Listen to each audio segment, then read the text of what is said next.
Ben, what the hell have you done? Do you have any idea how much insanity this is causing? I can't even... What are you doing? It's live feeds. I know what they are. Why are you putting them in my face? Pull the report! I just thought... Ben, hold on. I have to fire an idiot for cause. This was the first I'd heard from Petra in a while. Ben, get your ass out of bed and call me now! And judging by the messages she'd left me overnight, something major was happening. I hit her back right away. Well, Ben, congratulations. You now have us all fully engulfed in flames. Would you like to explain why? I had no clue what was happening. Anytime today, Ben. Petra picked up on that. You didn't do this. What do we even... I don't have time for this. Check your feed. Call me back. I did what she said. And the feed hit me with a tsunami of information unlike anything I'd ever seen. Every journalism outlet, every social hub, seemingly every person alive was buzzing about the same thing. The leak. The leak. It had hit the open network overnight, and it was all about the Master Chief.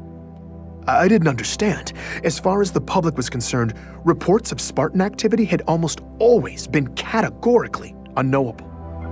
And now he was front-page fodder? I skimmed the stories frantically, saw the same tags popping up over and over. Collusion with the enemy, civilian casualties, abducting a hero, assassinating an icon.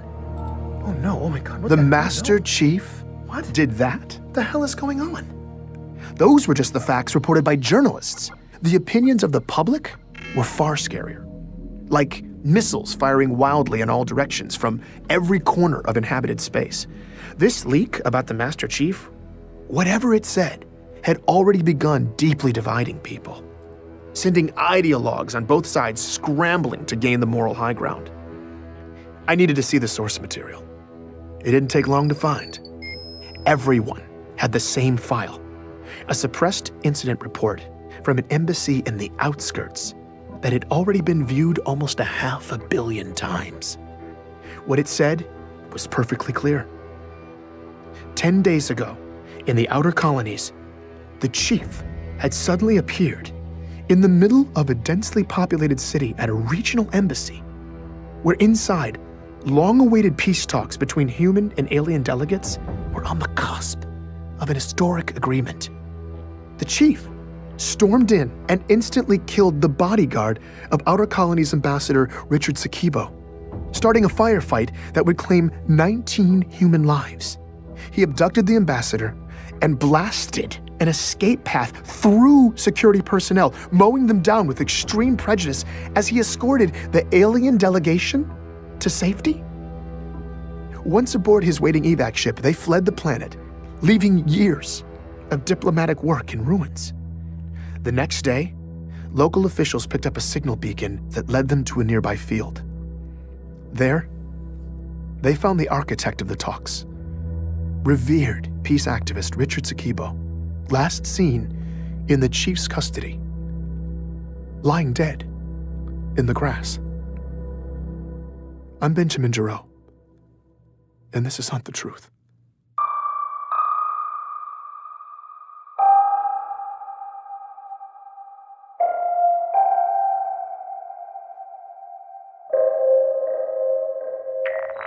Petra, what is happening? I don't know, but I've been fact-checking for 7 hours and it looks bad.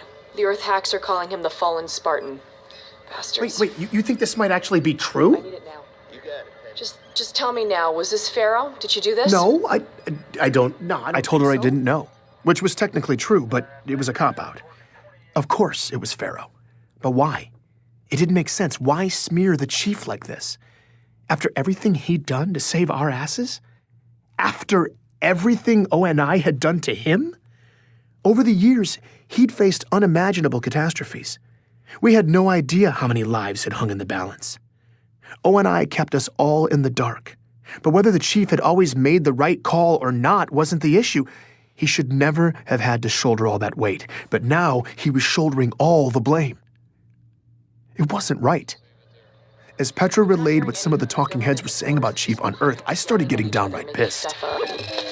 Then, she was gone. Waypoint was gone. My comm pad. Everything. Your gone. quadrant is experiencing unusually high volume. On-site diagnostics are required. Would you like me to schedule an appointment? Yes. First availability is in 12 days at 3 p.m. Would you like me to schedule this appointment? God, this is a joke. I'm sorry, I did not get that. Would you like me to schedule this? Yes. Appointment scheduled. All services disabled. Goodbye. No, dude, mother. They were cutting my communications off for 12 days. This was no quadrant failure. O&I was trying to shut me down. And of course, they were doing it quietly. Meshach's security hacks had been keeping me a step ahead of them for the most part, but I didn't have time for this. I had to find out if we were actually stirring things up. I needed to find Meshach, and to do that, I needed a safe place with secure working comms. So I packed some essentials and headed out, taking back routes, dodging surveillance. Moving my workspace to an undisclosed location was a precaution I'd been needing to take anyway. O&I's latest move had just got me to pull the trigger. When I got where I was going, my contact helped me set up shop. And once I was live, this was the message that was waiting for me. Bento box! Loving what you did with the story, man! Really great pacing. But that last episode wasn't the same. It's just missing a certain, I don't know, me element? Ha! Anyway, I'm around, give me a call. After disappearing for 8 days, Meshach Maradi was just calling to say hi. He was the most frustrating human being I'd ever met. Benjamin! Meshach, I was certain you were dead. I mean, I could... You were wrong? Meshach, where in the hell have you been? Ben, listen, I'm sorry. Super sorry. But I had to go dark. I had to disappear. Okay, but I asked him if it had something to do with the disturbances he'd been tracking in the outskirts. He said no. It was this other thing I was checking on for you. I don't know anything for sure yet, but I will soon. Fine, but listen, I realize you operate in a den of secrets, but you could have at least warned me before disappearing, right? No, not really. It's true. I operate in a very mysterious den of secrets. But this mission was on a level 3 stories below the subfloor of the secondary basement of my den of secrets. I shouldn't even be thinking about it. Just believe me, you not knowing was the only way. Thankfully, Meshach laid off the riddles for a bit, segueing into news from the outskirts. My last episode was having an effect. People were listening, taking it to heart, and they were pissed. The kidnappings, the military-grade augmentations, unless they were looking for somewhere to bury the truth, O&I seemingly had no regard for the outer colonies. This was an old ache for these people. Back when their survivalist spirit was bordering on independence, O&I had given the outer colonies their full attention.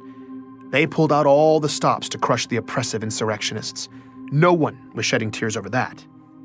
But then, when the Covenant showed up and started glassing their planets to genocidal hell, the outer colonies were widely left to fend for themselves.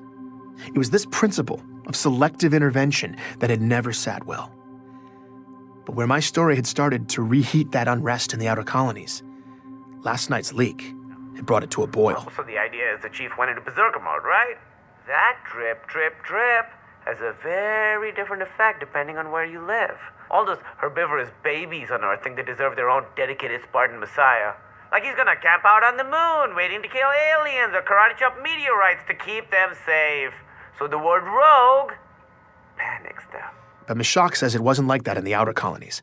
Whether the embassy story was true or not, the way they saw it, the chief wasn't the problem.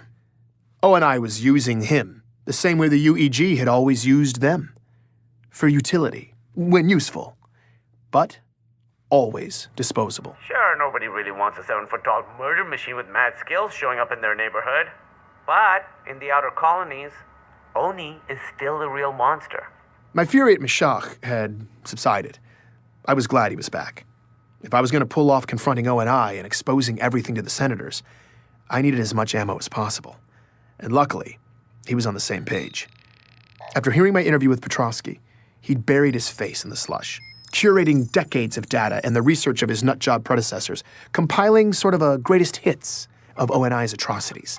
He pushed me to a scattergraph of every case of exotic pediatric autoimmune disorders for the first few decades of the century. Any kid who had a disease like John's. After some variable tweaking, a galactic map of human space popped up, decorated with clusters of dots, one for each sick kid. He told me I was looking at a reasonably accurate representation of where every single defective clone O&I planted had died. Wow. Wow, he says. Of course, wow. But you're about to turn into a wow when you see this. He overlaid the graph on another map that showed the distribution of human population. He asked me what I noticed. It's not random. It's not random. Ben, never be a statistics professor. This is the opposite of random, okay? For their Spartan abductions, Oni heavily favored the outer colonies. It's like their favorite candy store, except instead of candy, they were scooping up child soldiers. Because it's easier to cover your tracks out there. Yeah, and you could easily make the argument that these children's lives were assigned a much lower value than, say, those of Earth kids or kids from Mars. Genetically, they will be no worse than inner colony specimens, but as to the human cost, outer colonies kids just spend easier. I'm not sure if the data was going to be conclusive enough for the senators, but the implication was certainly heinous enough. The whole point of abducting kids in the first place was to create super soldiers for crushing the insurrection. That was the original mandate of the Spartan program. But in their secret child poaching, ONI had favored the very same parts of the outer colonies they were targeting for that military campaign. So years later, when the Spartans landed their bloody anti-insurrectionist campaign in the outer colonies, many of those Spartans were simply the harvested children of those communities coming home. But these native sons weren't fighting for their homeland. They weren't there to protect their families. They were carrying out the political agenda of ONI, serving the very government that had violated their families and torn them from their childhoods. As far as the not in my backyard philosophy goes, this was double dipping by ONI, enough to incite pure rage. But Meshach had been working on something else too. I've been tracking old police scanner data, putting it together for your big whistleblow. Makes a pretty gnarly case. Okay. Did you ever wonder what would happen if one of Oni's doomed to die clones didn't die? I hadn't considered that possibility, but it was chilling. What happened to them? It's not what happened to them. It's what happened to the people they'd been made to replace. 2 soldiers ran into a perfect copy of themselves. Think about it. You're secretly plucked from your childhood bed, thrown into a totally different life. And now, years later, you meet a mirror image of yourself. Someone who got to keep living your life. I mean, they'd probably seem to be more you than you. 2 records I found, 2 soldiers, both suicides. A story like that would be hard to listen to, but That's horrible. it would also be hard to ignore. Just try to get me that. I just hoped FERO would know how to reach me. Don't worry, she'll find you. Probably soon, but who knows. Her mysterious den of secrets is like under the planetary crust. Just keep me posted. Whenever you guys penetrate the Dragon's Lair and explore your truth serum, I'll be standing by to track the ripples. Thanks, Meshach. I was having trouble falling asleep in my new workspace the next time I heard a voice calling me in the dark. This time, though, FERO sounded human. Are you enjoying the show? No, actually, I'm not. After everything ONI's done, people are calling for the chief's The head. infection goes to the core, Ben. When you cut all the way in to extract it, you can't always control what sprays out. But you're the one spraying it. You chose to smear the chief. I'm not smearing anyone. Everything I leaked was real and But we don't know the whole story, and the implications of this story The are only implication is that an aging Spartan may be going off the rails.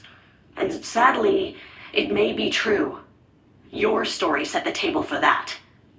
When you break children to make warriors, you take a risk of burying psychological damage deep in your soldiers. And for critical decision makers, that's a liability. I don't know what motivated the chief to shoot up that embassy, and I don't know what he's doing now.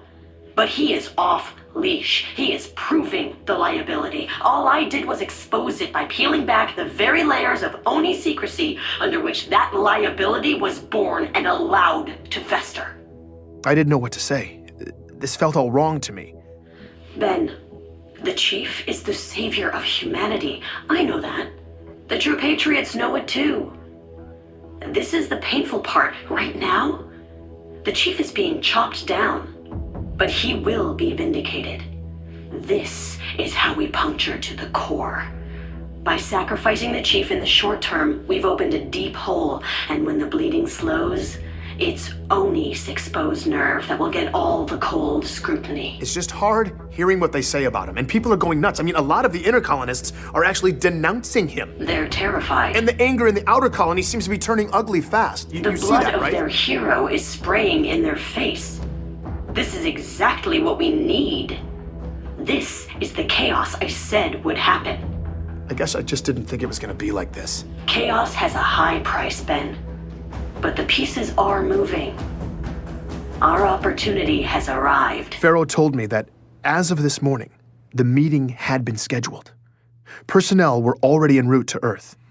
And in a few days' time, ONI brass would be testifying in front of high-ranking UEG senators in closed sessions. FERO was going to hack in and get me a direct, unbroken feed so that I could lay out ONI's ugly secrets to a handful of the most senior lawmakers in the land. I had to prepare fast. I was anxious there wasn't enough time to make Meshach's data convincing enough, but FERO gave me an idea that could amp up the persuasion. She listened in as I made the call. Anthony? Hey, man, how you doing? I just laid it right out there. Do you want to help bring down ONI? He didn't respond. I started to get nervous, but then he spoke up. You bet your ass I do. What do you need from me? Petrosky was in. I gave him marching orders and hung up. I'm so happy to hear FERO that. seemed pleased. Things seemed to be falling into place. So that's your real voice? For the most part. Just off enough to be untraceable. So why'd you switch it up? What happened to the scary voice? Well, we're about to go somewhere scary. I wanted you to feel like you knew who would be fighting at your side. I appreciate that. I couldn't believe we were really going to do this, but I was lit up and ready to go. Ben, I wanted to give you a heads up. There's still one more leak coming. What do you mean? It's the icing on the cake. Just to keep the pieces in motion. Okay, what is it? When is it hitting? It just did. I pulled up my public feed. It took a moment. And then it hit. A security video from the Outer Colony's regional embassy. FERO was already gone. Is this real? But her latest leak was live. Right now, millions of people across occupied space were all watching the same thing. Master Chief Petty Officer Spartan 117, seemingly unprovoked, waging a brutal assault against the peace consulate on Biko. Please join me for the next episode of Hunt the Truth.